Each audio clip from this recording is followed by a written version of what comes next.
Sorry, 2, 3. I'm going to leave this 1, 2, right here. 3. 1, 2, 3. 1, 2, 3. Are you good? Yep. All right, thank you. Good afternoon, everyone. Good afternoon. Good afternoon. For those who don't know, I am Lisa Conley, president of AFT Local 212, the union representing full and part-time faculty, all professional staff, and the Milwaukee PBS engineers and production specialist here at the Milwaukee Area Technical College. On behalf, thank you. It's good to get affirmation late in the day. Right? On behalf of AFT President Randi Weingarten and the newly formed, and this is a mouthful, Great Lakes Fast Fund Consortium founding organizations, thank you, Local 212 and the Local 212 METC Fast Fund, the University Professionals of Illinois, the Cook County College Teachers Union, and Believe in Students. I thank you for coming here today as we share some very exciting news related to regional fast funds and therefore students. For those of you who don't know, the FAST in FAST Fund stands for Faculty and Students Together. These faculty-driven grassroots funds provide fast, low-stress access to aid, sometimes and often as little as $250, for students who suddenly find themselves in unexpected financial emergencies that threaten their ability to stay enrolled and to succeed in school. At their core, FAST funds are about partnerships. For example, faculty partnering with campus colleagues to support students. Students in need partnering with those who teach and support them to identify and address those needs. And the fostering of partnerships between FAST funds and institutional student aid resources to leverage maximum support for students that need it. Today's landmark announcement is about strengthening existing relationships and extending those partnerships beyond campus borders. Partnerships between FAST funds and their community partners. Partnerships between FAST funds in different college systems and, as you'll see today, in different states. And partnerships between national unions and their university, community college, and technical college affiliates. Ultimately, however, today is all about students. So with further ado, it is my great pleasure to call to the podium our next speaker who will expand upon this. Local 212 member and Local 212 Fast Fund Executive Director, Liz Franchek.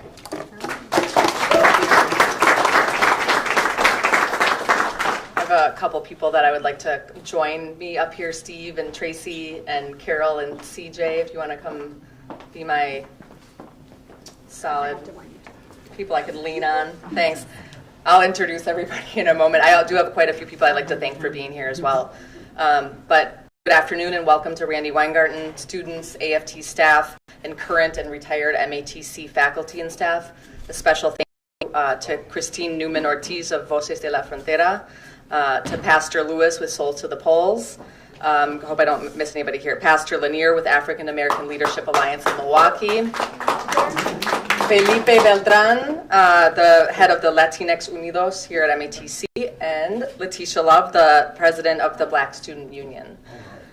All right, I think that's everybody for now. I'll get to these people in a moment. My name is Liz Franchek. I'm the executive director of the Local 212 MATC Fast Fund and also an adjunct instructor of Spanish here at the college. I'm up here with Steve Franco. He's an instructor at Northeastern Illinois University and the executive vice president of Local 4100. Tracy Kirtley, the executive director of Believe in Students, and two of my very best volunteers at the MATC Fast Fund, CJ Glinsky and Carol Holly. The FAST Fund helps students with small, quick grants to avoid their education getting derailed by something as small as not being able to afford a textbook or not having enough gas to get to school or short on rent one month. Here in Wisconsin, students at two-year institutions face $8,000 of unmet need annually, and that is after they receive their financial aid. We were founded here about 6 years ago by Dr. Michael Rosen.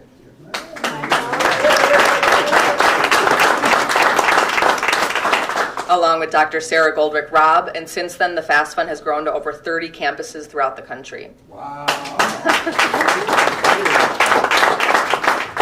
When we started here, we helped 26 students in our first year. Last year, we helped 765 students with nearly $220,000 of direct aid. Thank you. I'm so excited about the support from AFT National. It's the first time we have teamed up, and I surely hope that there's a lot of collaboration in our future. This announcement today from Randy is huge. Not only will it help 6 different FAST funds in the Great Lakes region continue to assist students, it will also empower students, faculty, and staff through a regional solidarity campaign. By uniting key higher education players, we can educate the community about college students' basic needs and security, engage students on a path of activism and self-advocacy, and involve more faculty, especially adjuncts and paraprofessionals, through education and training on key issues that our students face. Issues that many of our adjuncts and paraprofessionals face as well. This grant will allow us to combat basic needs and security while advocating for change on an institutional, local, and regional level. Without further ado, I would like to introduce our next speaker, Bria Burris. She's an MATC graduate, a FAST Fund recipient. She is currently the Housing Integrity Specialist at the Housing Authority of the City of Milwaukee, and she's on the MATC District Board. Bria, you're up.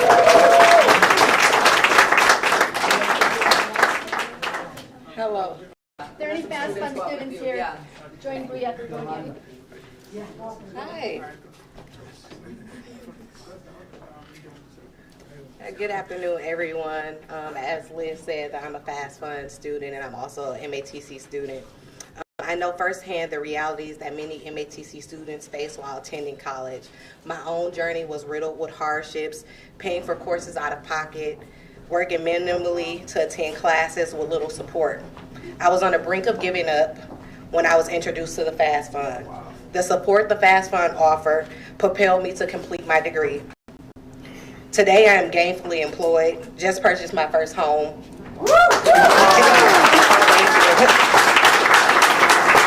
Thank you. And serve on several community boards, including the MATC District Board of Directors.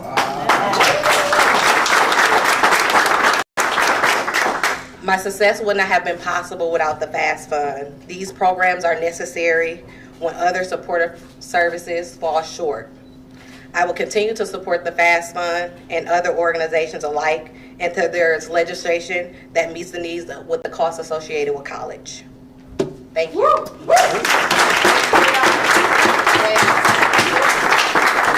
Thank you.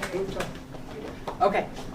Thanks, Bria. Thank you. And now for the star of the afternoon, Wow. AFT National President Randi Weingarten. I wouldn't say. Weren't you the one on the convention floor? Yeah. Yeah. Good. He wanted a picture. Here, how about with all of us? Yeah. I'd love all of us to be it. That's why. Yeah. Oh, yeah. But let's get the students in here. Yeah, let's come up here. Get back to work. You guys get in there. Step away from the podium. Yeah, why don't we do it this way? Okay. All right. Fantastic. Because this is what this is about.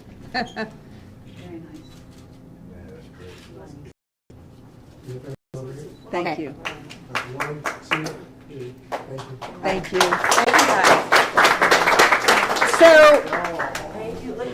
So Elizabeth Franchik should be bottled and taken everywhere. She is an amazing organizer, and one of the reasons that we're here at 212, and it's great, I love this, Dr. Rosen. One of the reasons we're here with Mike and with Lisa, and we just did a tour of the campus, and my apologies for being a little delayed, is that, and I was delayed for no reasons connected to the Queen, by the way, is that that we are the largest higher ed union in the country. And I'm saying that, I'm starting on that point for a reason. And we've just spent months and months and months fighting to get some student debt canceled in advance of pause being lifted. And we're fighting the investments in colleges like this so that kids have the courses, not just the stadiums that a board of directors may like in a college. And we're fighting against precarity so that those who are adjunct professors don't have to try to cobble together 5 different jobs and be impoverished for teaching kids who also should not be impoverished. So I say all this because this is part of a bigger strategy that is simply about, if we tell students that college is an opportunity in power, that college is an opportunity agent, we can neither pauperize those students or the teachers who teach them. Right. That it shouldn't be Yale and Harvard are here and everybody else is here. And what we've seen since the 2008 recession is investment from states and localities going down. Oh, yeah. And who is left holding the bag in terms of the colleges that most of our kids, most kids who come from working class backgrounds or poor backgrounds, who we tell that this is the opportunity agent. Which kind of colleges do they go to? State colleges, technical colleges, community colleges.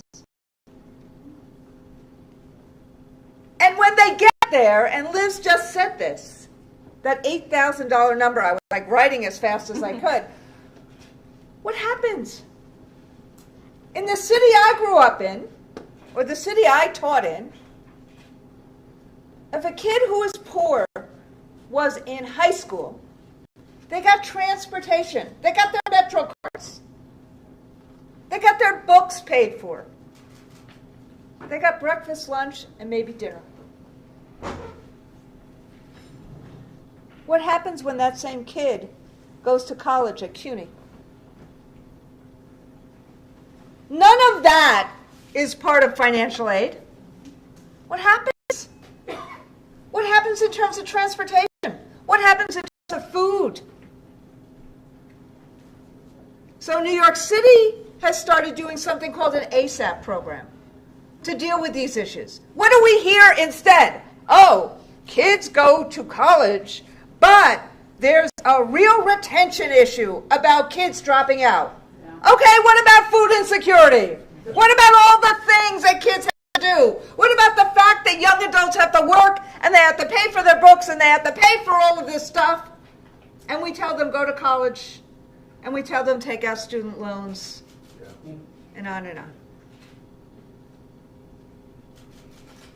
So, the FAST Fund is an important intervention.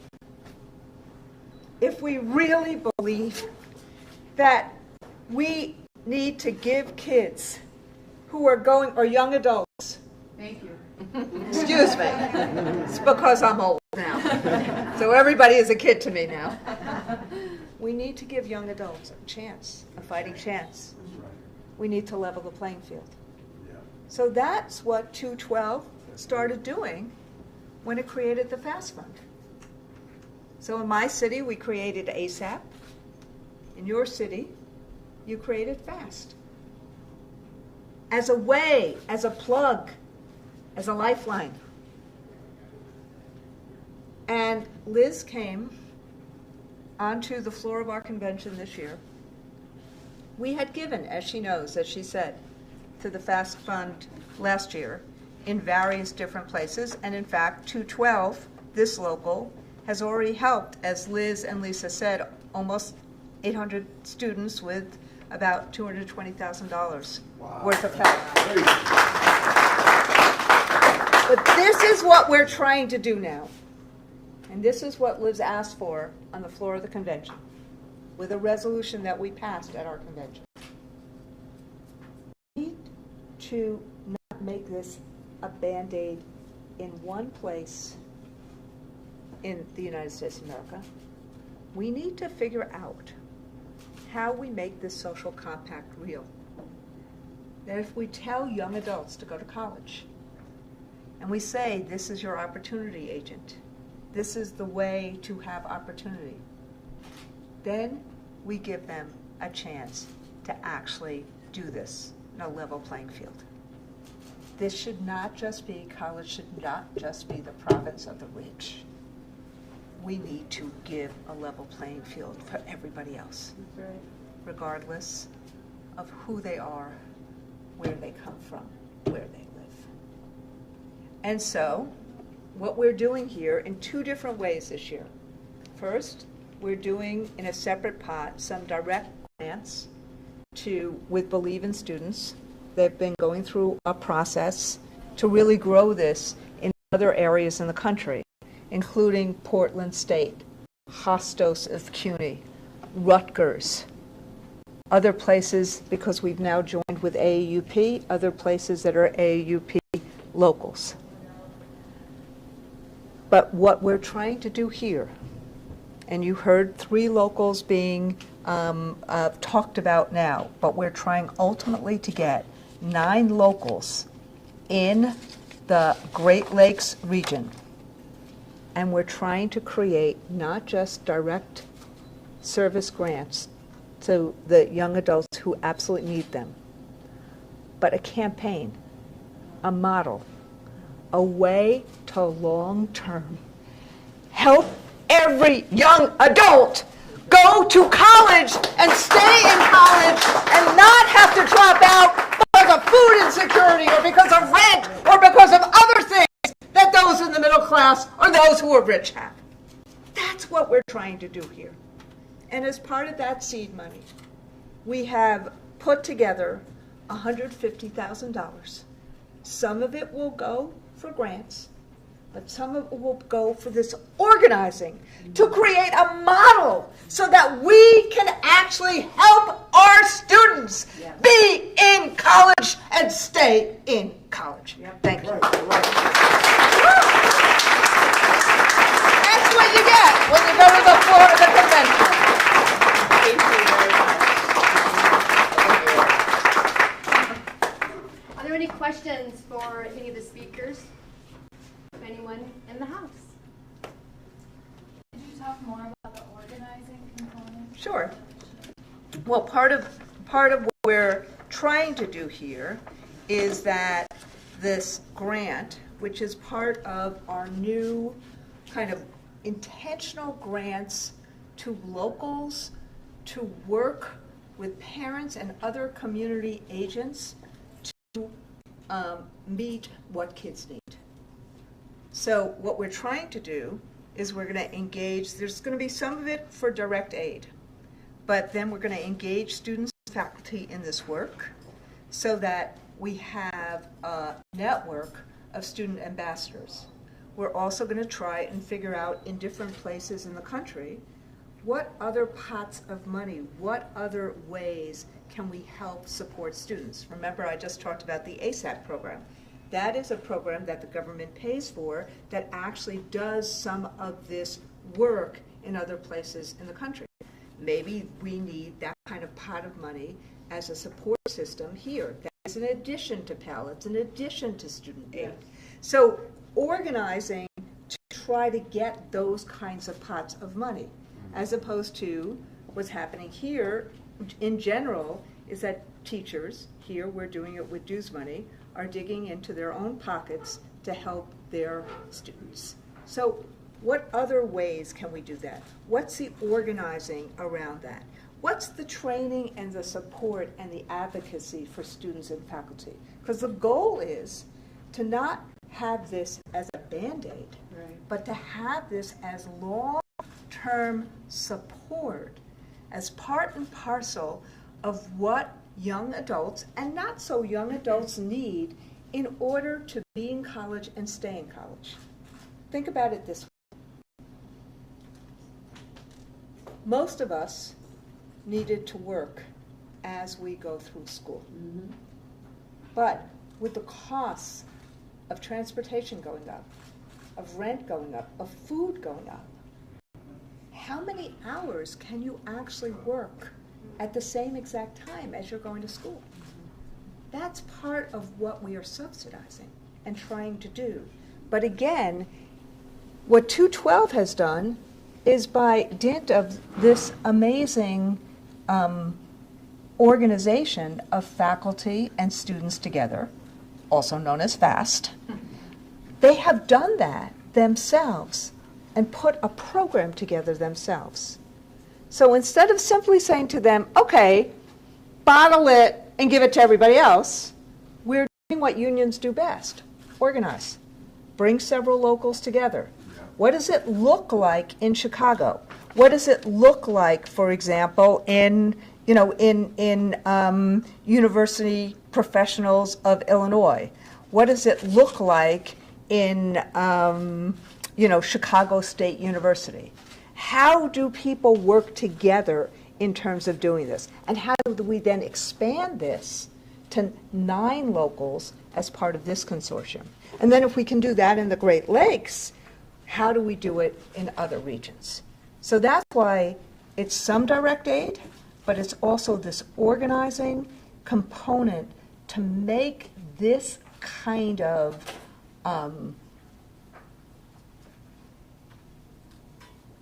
need-based system to assist young adults to stay in college.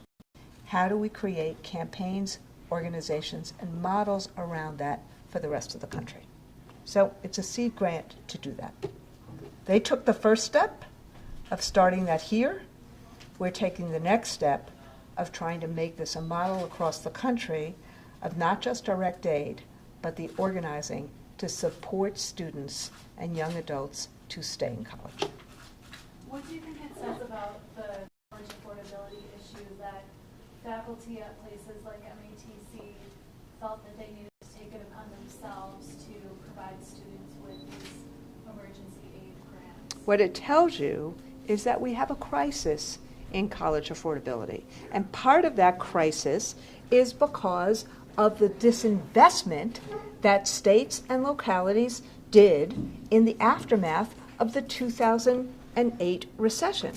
But as Liz Warren, Senator Warren often says, and you'll hear others say as well, when she went to school, frankly, when I went to school, I went to a state school in New York State. It was attached to Cornell University. The cost of college for me in the dinosaur age was far less than the cost right now. I could do it and pay my student loans later. We are putting young adults in a Hobson's choice because of the lack of affordability, because of the way in which student loan servicers operate. But what you're seeing here is more than the crisis of affordability. What you're also seeing is essentially teachers want what students need. That is what the faculty at 212 is doing. That's what the faculty of the other pieces of the consortium are doing, like University Professionals of Illinois. I'll tell you the rest of the consortium. Chicago State University, Northeastern Illinois University, Governor State University, Harold Washington College, the Wilbur Wright College. So all of a sudden you have at least these folks in these colleges that have come together and they want to make it into a campaign, into a model. And that means more than just direct aid, as important as that is.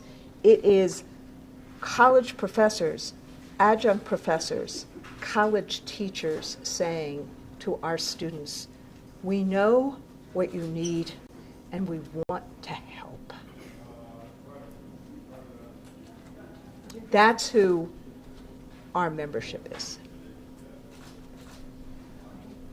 So how will this opportunity of making things easier and more affordable for students, how will it affect the students in like the tax bracket where you're kind of in middle class, but you're I'm sorry. So this is so that's a really good question, and what part of what we're working on and what we're asking this consortium of locals to do is start thinking about how to systematize the amazing work that 212 has done here. Okay. And so I don't have the answer to that. We're not Pell Grants. We're not student, aid societies. We are trying to create a program that started out of need, and that we're trying to figure out how to do this in a way that ensures that students actually can, stay in college. Okay. Okay? That's part of, this is the seed grant here, is not just direct aid, it's creating that system to be able to answer those questions. I know you said that it depends, that it doesn't matter where or when or you come from, right? How does this include immigrants and undocumented students in community colleges? Because a great number of our students are immigrants.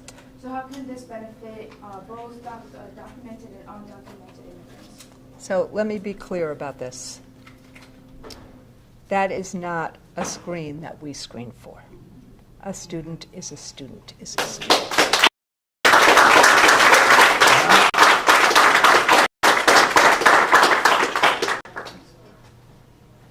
Are there any other questions? Oh, sorry, I forgot. Go ahead. Does the students access this new grant the same way we accessed it before? That's going to be a good question, because part of what we're doing here is by growing it. So we're some of the money will be, direct benefit. But what the locals are going to have to think through is how much of the money is direct benefit, how much is for these campaigns. Now, separate and apart from this, we're also working with Believe in Students to fund some direct benefit grants. And those things, that is working its way through the pipeline. So that's a question that you're going to have to ask Liz. But what I would say to Liz and to the others who are part of this consortium is I want them to think it through and be transparent, but because the goal here is to take the wonderful work that's being done at 212 and how do we make it work in many, many more places. I'm not going to say how do we make it work everywhere, because we know we need to do the work. How do we achieve the mission of helping young people stay in college, and how do we create this advocacy everywhere else? And to piggyback off that question, so for students who have accessed the funding before, I do know that it's like a one-time thing or It's a one-time thing. It's a one-time thing. Well, in some places, so the Believe in Student grants are different in different places. But this person who heads it here is going to be far more competent answering that question than I am. Okay?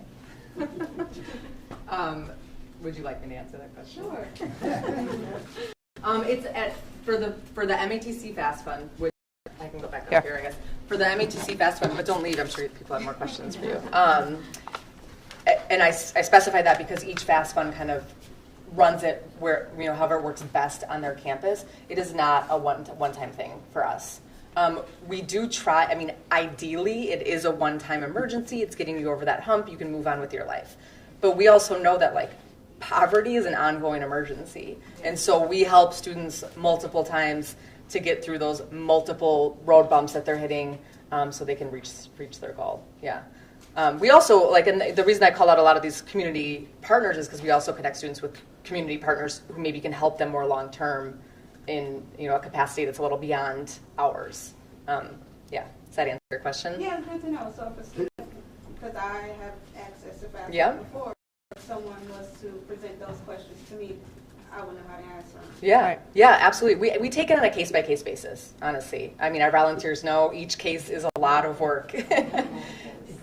Yeah, so it's not like this cookie cutter, like you submit an application, you don't have a 2.0, you're out. You don't have a Pell Grant, you're out. You're a DACA student, you're out. We talk it through with the student. We believe in the students, right? That's the whole point.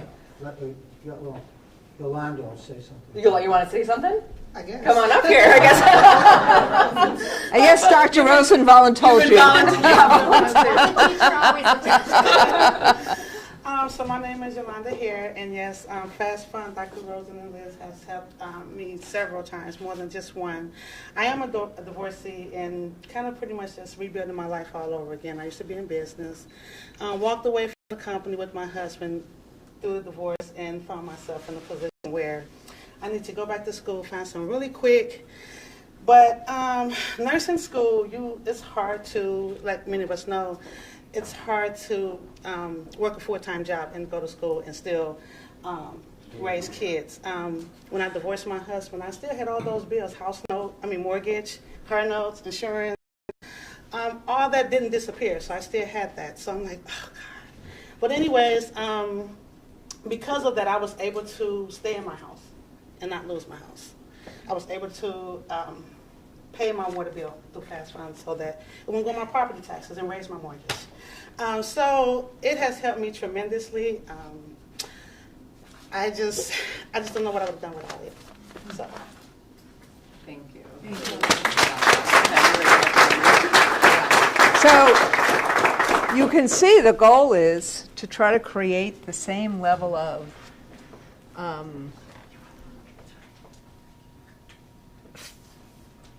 agility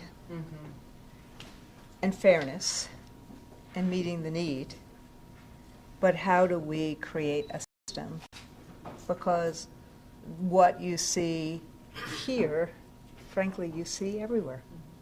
And so that's what Liz and Lisa and Mike and so many others came up to us at the convention and said, let's try to figure something out that's broader. And we said, yeah, let's try to do that. And we passed a resolution about that, and we said, let's try. And so this is kind of like an origin story here, you know, and part of my confidence in all these folks is that we'll build it together. And because we'll build it with community, with our students, and with our faculty. So we're practicing what we preach about community engagement. And I can vouch for that. So that's, you know, but what we're trying to do, because there's a real need. That's why I said, in my city, we started something called the ASAP, which was a fund that comes from the state that the City College of New York has for many students. But here, we don't have that. We're trying to get an ASAP-like fund as part of the Higher Education Act, but we don't have that yet. So how do we meet this need? And this is why the SEED grant is a community engagement, college-based community groups working together with students and faculty to see if we can you know, have this kind of model for the Great Lakes region. And the union found $150,000 to do that. I go take one last question, Robert. Well, yeah. Two last questions. I kind of just, it's not really a question, but kind of a comment. Because we started a scholarship fund here at my church, St. Gabriel's Church of God in Christ, where I'm pastoring. And it was kind of like for what you're talking about.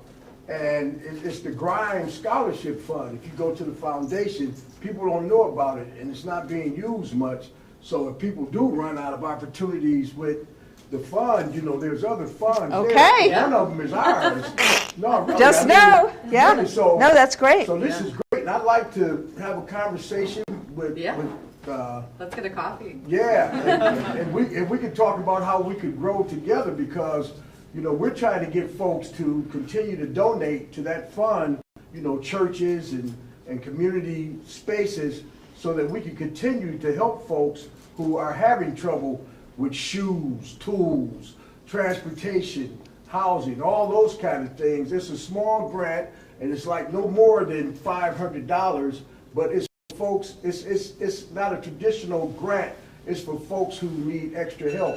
And this is it kind of works right in with what you're talking about. So I'm really excited, and I'm so proud of my friend here who started all this, man. That's great. So talk and have a conversation about how we work together to build up, because I like to holler at people too. All right, last question, Stuart. Okay, so say someone has never heard of this and doesn't know how to help in any way. What would you tell them, and how could they get involved in this?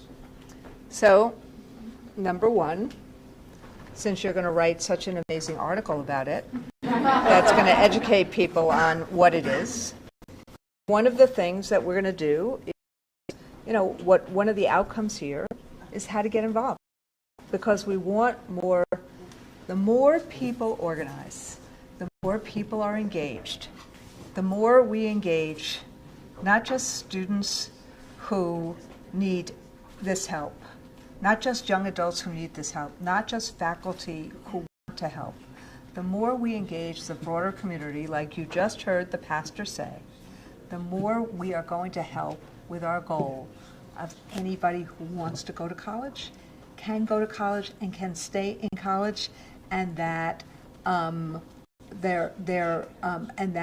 the cost of college or the cost of things attributed to college or that you need to do in college is not going to be an impediment. That's our goal. And so we're going to want more and more people involved. Could you imagine if we had FAST funds all across the country, in colleges and universities and community colleges all across the country, and that we all went to Washington or we all went to, Madison one day and made the case that this should be funded as part and parcel of funding for young people. What if we did that? What if we had that kind of social compact? Sorry, once a social studies teacher, always a social studies teacher. For our young people. So this is a seed on a tree. This is more seeds on a tree that's already growing. And let's see if we can grow this tree in lots of other places.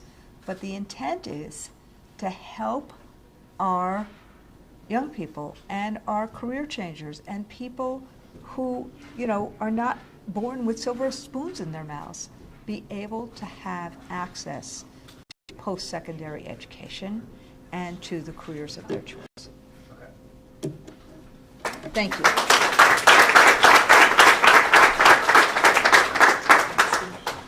All right, so thank you so much for coming. Let's give another big round of applause for Randi and for the AFT. Thank you so much. At the conclusion of my opening remarks, I said that this is all about students. And to our students who may be watching out there in the stratosphere, but I'm going to talk to our students here. We're going to, in this consortium, with the help of the AFT and Force of Nature, no doubt about it, right? We're going to work our hardest to grow this sapling into a dense forest, a canopy to support all students. Yeah. No matter where you come from, who you are, what you look like, what you believe, no matter. All students matter. So we're going to do our best, just like we ask you to do in the classroom every day, the lab shop, okay? We ask you to do your best. We're giving you a pledge. We are going to do our best, all right? We see you. We hear you. We know you. We got your back. Thank you, everybody. We're going to get a couple of pictures. One with Liz and Lisa and Randy and the community partners. Great. Up here.